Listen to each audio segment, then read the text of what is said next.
What's up guys, it's me Jeremy, and after much debate, I've decided that I'm going to bring back this series, which is of course breaking the meta. Today's episode is about Annie support. Let's start with the pros and cons of support Annie, starting with the pros. First is that Annie has a very solid support kit. Her crowd control is pretty much just like Sona's Crescendo, but faster so it's harder to dodge, and often people don't really expect it. Her underrated crowd control ability is what makes her a very viable support champion.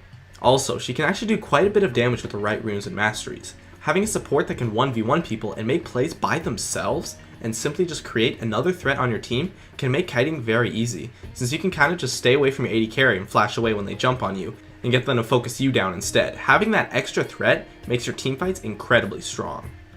She also has an amazing laning phase.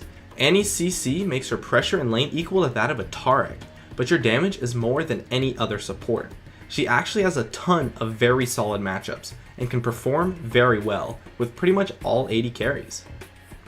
Lastly, her wave clear is very strong. You can actually get some farm during the mid game when supports lack things to do other than ward and wait for your team to make a play, so this can accelerate your build by quite a bit and allow you to get some AP.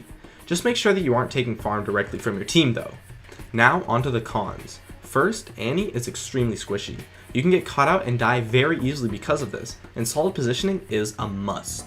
You need to position very similar to an AD carry, otherwise it will be very easy for you to get focused and kiting will be impossible. In addition, she has no sustain. This can make laning hard, but it isn't really that big of a deal as long as you play it properly. Remember, Annie is a burst champion, so you need to either fight all in or just harass constantly without getting poked back to where the opponent's sustain is negligible. Lastly, she is extremely vulnerable to ganks due to her lack of mobility, so you have to have good map awareness and watch out for them. And that's kind of it for the cons I came up with for Annie support. Mana isn't really an issue on her because of the build that I'll go over later, so as long as you position properly, you're pretty much an overpowered support champion. So now let's go over some tips and tricks on how to play as Annie support. Her laning phase is fairly strong, and you can get in free harass really easily whenever you have your stun up. Don't be afraid to waste spells or use them on creeps in order to charge your stun, as the zoning and fight pressure you can create with it is immense, as long as you can afford to waste the mana. However, it's very important that you avoid getting poked down, otherwise it will be extremely easy for you to get caught out and die, and this may require playing passive while your stun is down. In addition, be wary of ganks, as you're extremely vulnerable to them, so make sure you buy wards constantly and have solid map awareness. Since it can be hard to start fights due to the visibility of your stun, one technique you can use is that when you have 2 charges on your stun up, use your Disintegrate, which is your Q, on your opponent, and then while it's in the air, immediately use your Incinerate, your W, and your Molten Shield, which is your E.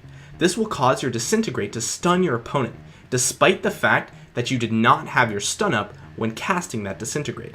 This is an amazing way to catch your opponents off guard, but only use it when your team can follow you up, because it does waste all of your cooldowns. For the teamfight phase, you want to make sure that you always have your stun up before starting a fight. Don't be afraid to initiate or flash in as long as your stun is up. Just make sure that you walk away and begin kiting immediately after you initiate, or you can die instantly. Otherwise, starting fights can work out really well, as lots of players do not expect initiates from the Annie support, especially if you're flashing in. It's very important that you do not hesitate when an opportunity like this arises to start a fight, because people get caught out by surprise when you stun them immediately, but if you hesitate, the opportunity will likely pass, or your opponents will become expectant of that initiation. Other than that, just do your standard support job of trying to kite for your carries during the teamfights. Now for the skills. You want to max your Incinerate first, your Disintegrate second, and of course put points into your ultimate whenever possible. This maximizes your burst, while also giving you some amazing wave clear that you can use to farm creeps. For summoners, you want to take Flash and Exhaust. Ignite can be used instead of Exhaust, but I find that the extra crowd control ability is absolutely necessary for kiting tanks in teamfights while you charge up the second use of your stun.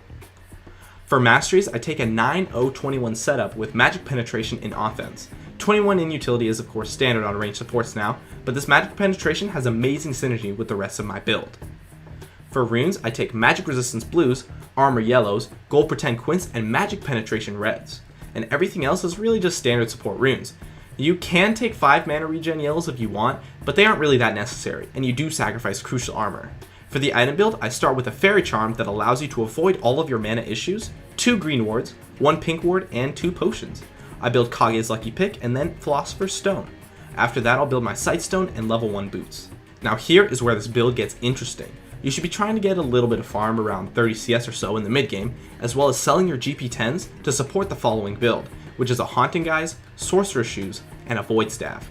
The order isn't really that important, just buy them in whichever order you can, but this build, in coordination with the runes and masteries listed earlier, is simply just so cost efficient and so powerful.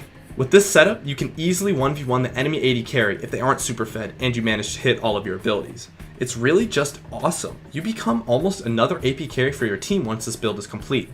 However, you have to be sure to keep buying wards as well as oracles when necessary throughout your build. And yeah, it kinda will take you forever, likely around 30 to 40 minutes to complete this build depending on how fed you are, but that's how it works when you're playing support, so you just gotta deal with it. Overall, Annie Support is an awesome pick. She's an extremely versatile champion that can become very strong with the right build. Just make sure that you continue to buy enough wards for your team. She has quite a few strengths, but is actually lacking in the weakness department, and you will likely see her played quite a bit very soon. She's a very fun pick and is definitely competitive. My name is Jeremy, and that is it for this episode of Breaking the Meta. I'd love if you could support me with a like, or join me on my North American chat room Gaming Curios, which I am always in when I go online.